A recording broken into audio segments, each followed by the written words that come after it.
Kansas City Chiefs fans, NFL draft nerds, welcome in.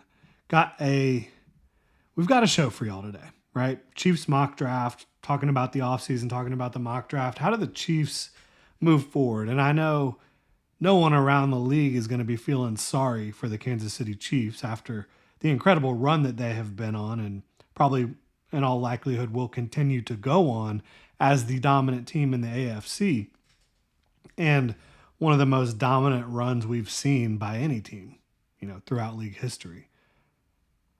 But the Chiefs were exposed by the Philadelphia Eagles. I think their lack of a good plan at left tackle was a major issue.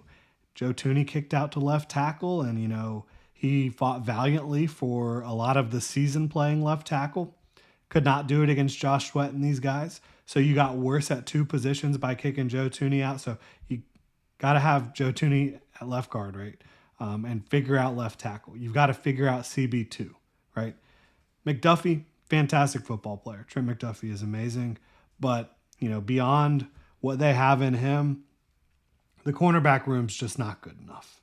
It's absolutely not. You've got to improve there at CB2, in my opinion. And then you have major question marks with some of the guys that are on the football team set to hit free agency. I mean, Travis Kelce, what do you do there? What do you do? Because he wasn't prime Travis Kelce this past year. I mean, I think you've seen him kind of slow down the last couple years, but how do you move on from a guy like that? And you save $17 million. If Kelce decides to hang it up, if you decide that whether he's hanging it up or not, you don't want to pay him, but I don't know how you do that to a legendary tight end, legendary football player. That's tough. That is one hell of a question that the Chiefs are faced with. What do you do about Travis Kelce? Because I don't think you can pay him the amount that you need to pay him based on his current contract. Can you restructure it for 1 year, keep him around and say this is going to be our last hurrah? I don't know. But you've also got Trey Smith at right guard you've got to worry about hitting free agency. Justin Reed, your safety. Hollywood Brown, DeAndre Hopkins, Charles Omenihu, all impending free agents. There's a lot to figure out in Kansas City. In my opinion, you've got to bring back Nick Bolton. Not an elite coverage player, certainly you don't want him in man-to-man coverage, but unbelievable downhill thumper. One of the big reasons they were able to keep Saquon Barkley in check. I think that you look at Justin Reed at safety, you drafted his replacement already in Jaden Hicks, I think. So probably the end of the road there. And again, the Chiefs don't have a lot of cap space. This is not a team that's flush with cap space. What can you afford to do? That will depend on Travis Kelce, what you decide to do there. It will depend on, Joe Tooney has a huge cap hit. He's up there in age now and not a young buck anymore, but I think you got to keep him around at left guard. You can restructure Mahomes, certainly. You can do that. Move some money around, kick the can down the road, if you will. So I think you'll end up having enough cash to potentially address one of those big issues, enough cap space, left tackle and cornerback too, to address one of those spots. I don't know how you really do it in free agency at tackle. Maybe Ronnie Stanley hits free agency. If so, I think that would obviously be somebody you look at. I mean, Cam Robinson's going to hit free agency. He had plenty of ups and downs with the Vikings after he was traded. You want it to be, Cam Robinson and Juwan Taylor 2.0 in Kansas City? That's tough. I mean, Tyron Smith is a living legend. First ballot Hall of Fame type of guy, but he's coming off a neck injury. He's been heavily injured throughout the last few years. I think there's going to be more legitimate, viable options at cornerback in free agency than there are at left tackle. So I think maybe you go in that direction. Reunion with Charvarius Ward, potentially. You've also got guys like Paulson Adebo, DJ Reed, Carlton Davis, all set to hit free agency. So there's some options there. I think, let's say you go get one of those corners. You retain Nick Bolton. Retain Hollywood Brown, which I don't think it's going to cost an arm and a leg to do that. You lose Trey Smith, Justin Reed, DeAndre Hopkins. Let's say you figure it out with Kelsey for one more year. One more year. So you're heading into the draft with major needs at left tackle, right guard, and you'd like to be able to beef up the interior of the defensive line and just the defensive line as a whole, really. I mean, you have Chris Jones, you have obviously George Karlaftis. You have some other guys that can get it done for you, but you don't have dominant guys outside of those two. Tershawn Wharton, awesome. Mike Dana, awesome. You hope that Felix Anudike-Uzomah can kind of take a step forward, but you need some help. You got to get better trench play. Got to get better trench play, in my opinion. And if you can do that, A, you'll have a chance to stay atop the AFC. B, maybe once you get to the Super Bowl,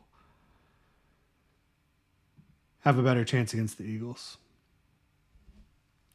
They've been so dependent on the Kansas City Chiefs, Patrick Mahomes just being magic and being able to get them out of tight spots. You would really like to be able to address left tackle. And I talked about maybe they should trade up for Josh Simmons out of Ohio State, who's coming off the knee, but talk about doing that, and you don't have a ton of draft capital. You currently only have 6 picks. You trade up for Josh Simmons, which I think he's probably going in the teens. Probably his ceiling might be, around 10 or 11. Had he not gotten injured, I would say his ceiling could be anywhere, like top 5. But yeah, San Francisco 49ers getting Josh Simmons there. Josh Connerly would have been a good pick at this spot at 31. Ariante Ursery off the board as well. I don't think you can say we're going to take Cameron Williams and plug him in. One thing I haven't talked about is Kingsley Suamataia, and they drafted him to play left tackle. Could he be that answer? Could he be the answer at right guard? Maybe you say he's going to be able to win the job at one of those spots. He's a real tremendous athlete, strong, was just a little bit underdeveloped, I think, coming in and struggled. And, maybe if you feel like Suamataia could have played left tackle, you could have taken Tyler Booker and plugged him at guard right there. But that's not in the cards. So they're in a tough spot, like I said. And maybe you could go get Ronnie Stanley and a corner. If that's the case, you'd be feeling much better about things. They're going to have to be more active and more creative this offseason than they have been to correct some of these issues. There's no question about that. Maybe you look at Donovan Jackson and you say the tape he put out there the last several weeks of the season at tackle.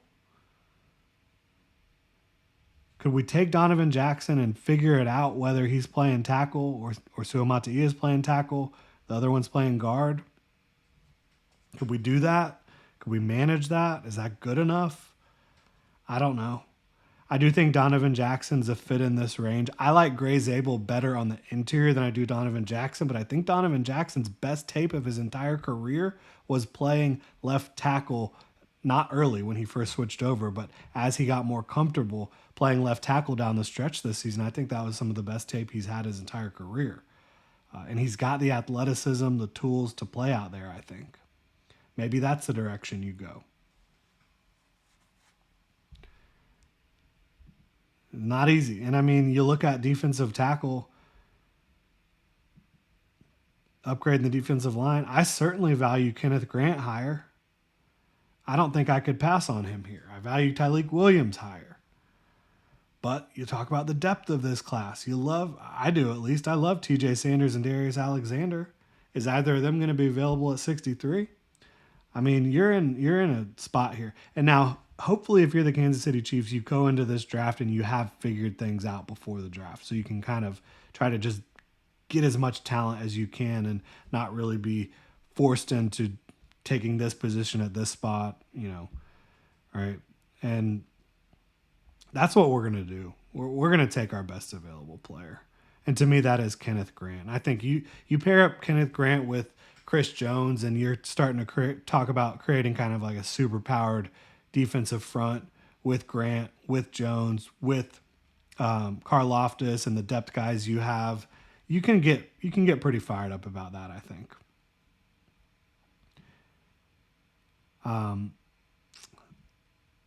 You got 2 picks here at 63 and 66, so that's a good spot. That's a good spot to be in. Again, we have made sure that we added corner and free agency, but I think Darian Porter long term could be a really nice fit, a developmental guy for them who has great length, size, athleticism. You look at Emory Jones had a lot of buzz before the season, but he has some serious consistency issues with his hands, his footwork. A lot of talent. Could you plug him in at guard? I might go Anthony Belton over Jones at guard. Anthony Belton had a tremendous Senior Bowl. His high end moments on tape are incredible, and he's like, 340 pounds with 35-inch arm. Like, he's a freak show. Neither of those guys would be my best available prospect at all. I think Xavier Watts would be tremendous in this spot, but you've got, obviously, you drafted Hicks last year. You've got Cook. Does Cook stop you from drafting somebody like Xavier Watts who can really kind of potentially transform the back end of that defense with his playmaking ability? Is there an edge player we get fired up about? I think Landon Jackson could potentially be like a better version of Charles Omenihu. Big, physical. Struggled in Senior Bowl practices, but he's a guy that shows out on tape.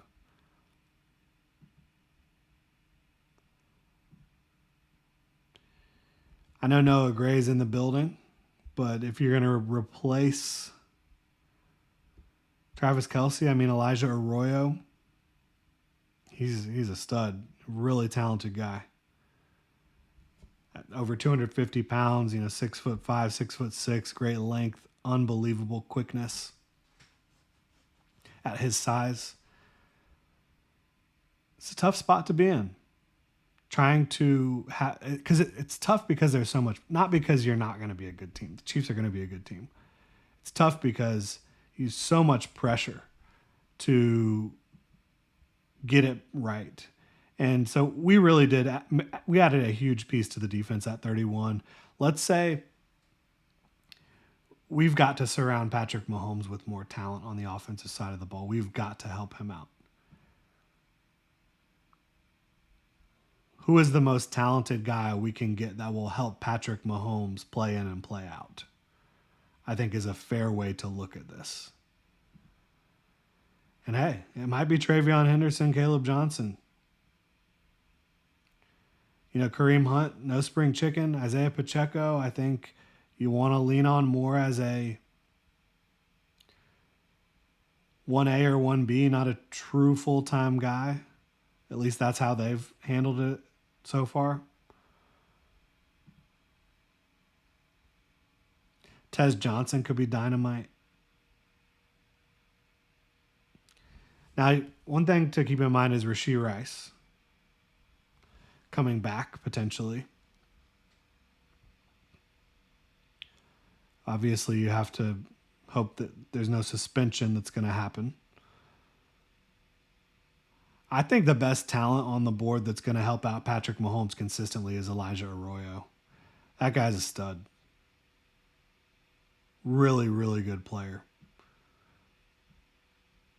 Soft hands, good in contested catch situations, no focus drops, great size, great athleticism, smooth mover. I think you can feel really good about that. Landon Jackson's starting to look like a pretty darn good value at edge there. Um, Anthony Belton, real impressive Senior Bowl, real impressive highs on tape. I think you kick him inside and you mitigate a little bit of the, at 340 pounds, it's just hard to keep up with some of these edge rushers. But you put him inside, he's big, he's physical, he's strong. Play him at right guard. I think I like that.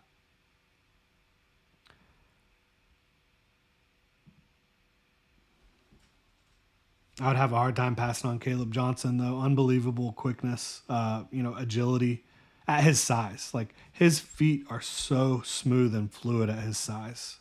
Over 220 pounds.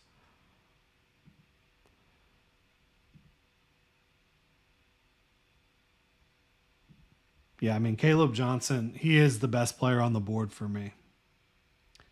And Travion Henderson would have been a great fit for them as well. But yeah, let's go Caleb Johnson.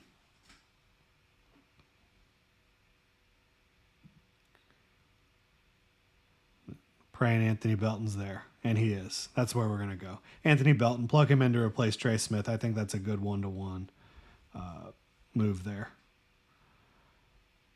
Fairly similar skill sets coming in, and Anthony Belton's experience at tackle is going to help him in pass protection in there, and he can blow some dudes up at the point of attack. Now, a lot of different ways we could do this here too. I mean, if you look at, could Ozzy Tropilo or Chase Lunt potentially be decent starters? I think at very worst they could be swing players for you at tackle, or guys that where, if it's not working out with Kingsley Suamataia, maybe one of them can get the job done for you. I think Lunt has higher upside, athleticism. Tropilo is more just sturdy and steady. Let's go with Chase Lunt out of UConn. Again, we've got to try to nail this offseason here. Because it's about winning Super Bowls in Kansas City. Like my in-laws are from Kansas City, huge Kansas City fans. It's not about winning the AFC right now. This is about legacy. It's about trying to get back to that Super Bowl and win it. It's going to be a very motivated football team. We have got one final pick. What are we going to do with it? Willie Lampkin. Shout out to Willie Lampkin. What a battler. What a fighter in there. But after going offensive line 2 straight picks, certainly not going to go in that direction.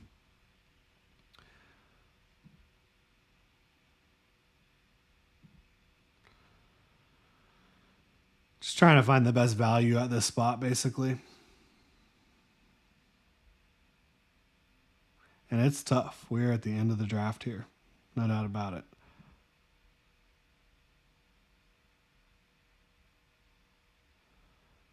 Tight end is very deep. Running back is incredibly deep.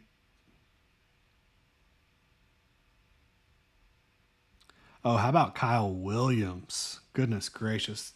I don't know why he's so undervalued, but he showed out at the Senior Bowl, shows out on tape consistently. He's not the biggest guy, but 5'10", 180 pounds. He is very explosive in and out of breaks, sharp movements, quick movements to create a lot of separation with the ball and without as a route runner. So, yeah, Kyle Williams, just too good of a football player to leave on the board there for the Chiefs, and I think he would come in and immediately give them some juice offensively. So Kenneth Grant out of Michigan is just an unbelievable specimen, and for him to be available at 31, he's 340 plus pounds. He is physical as all get out, but he's explosive off the ball. He is high effort, high energy, and he's extremely flexible for his size. Somebody that has bend and I think he's going to help you against the run. I think he's going to help Chris Jones push the pocket as well.